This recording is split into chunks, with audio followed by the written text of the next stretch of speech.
หลังจากทอดเอ็นไก่ไปบ่พอกันกินพี่น้องเอ้ยเพราะฉะนั้นแล้วก็เลยมาข้างหม้อใส่เกลือใ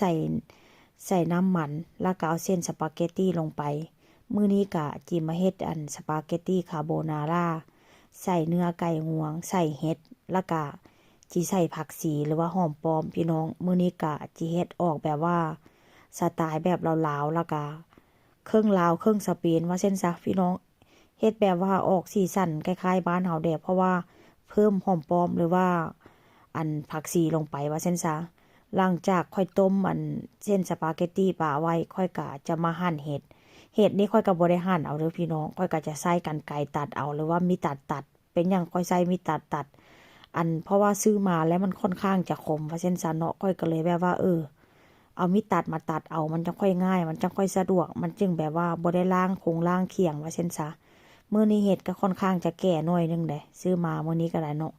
ค่อยกะจิมาตัดให้เป็นแบบนี้เลยหลังจากนั้นกะจิเอาเนื้อไก่งวงมาตัดเนื้อไก่งวงนี่ก็ตั้งแต่2 มื้อที่แล้วพี่น้องมื้อนี้ก็ถือว่าเป็นเมนูที่แบบว่าล้างตู้เย็นเด้มีหยังก็เก็บออกมากินให้หมดเพราะว่าวันจันทร์ก็จะได้ไปซื้อของเข้าบ้านว่าเส้นซะมื้อนี้ก็แบบว่าตู้เย็นว่างเลยก็ซ้ำกับว่าล้างตู้เย็นพี่น้อง2-3 มื้อหลังเนาะล้างตู้เย็นมามื้อนี้แห้งล้างคักล้างแน่เป็นพวกผักพวกโฮงพวกเห็ดพวกเป็นพวกเนื้อไก่อีหยังบ่มีเลย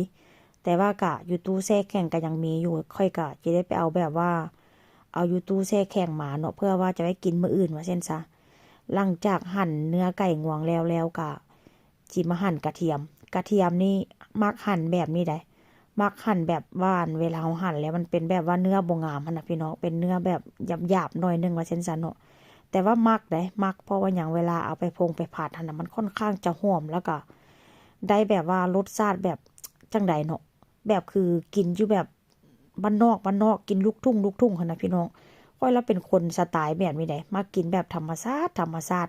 หลังจากต้มเส้นสปาเกตตีแล้วก็จะเอาไปเทน้ำออกแต่ว่าค่อยบ่ได้ล้างเด้อพี่น้องหลังจากนั้นก็จิมาข้างหม้อกระทะแล้วเอากระเทียมที่ว่าค่อยตัดหรือว่าค่อยหั่นอันนั้นลงไปผัดมื้อนี้ก็ค่อนข้างจะแบบว่าพิถีพิถันได้จักหน่อยพี่น้องเพราะว่าหยังมื้อนี้ก็ลูกชายกินน้ำเนาะแต่ว่ามื้อนี้ก็จิบ่ได้ใส่ขนอได้ก็จิใส่แค่เกลือเฮ็ดสูตรของทางนี้แต่ว่าสไตล์นี่มี2สไตล์แบบลาวๆแล้วก็สไตล์แบบโซนแบบสเปนแด่ว่าเช่นซะหลังจากกระเทียมหอมแล้วเรียบร้อยกระเทียมนี่ก็ผัดให้มันเหลืองมันหอมพุ่นละเนาะหลังจากมันกระเทียมมันสุกแล้วก็เอาเนื้อไก่งวงที่ว่าค่อยตัดนะเอาเท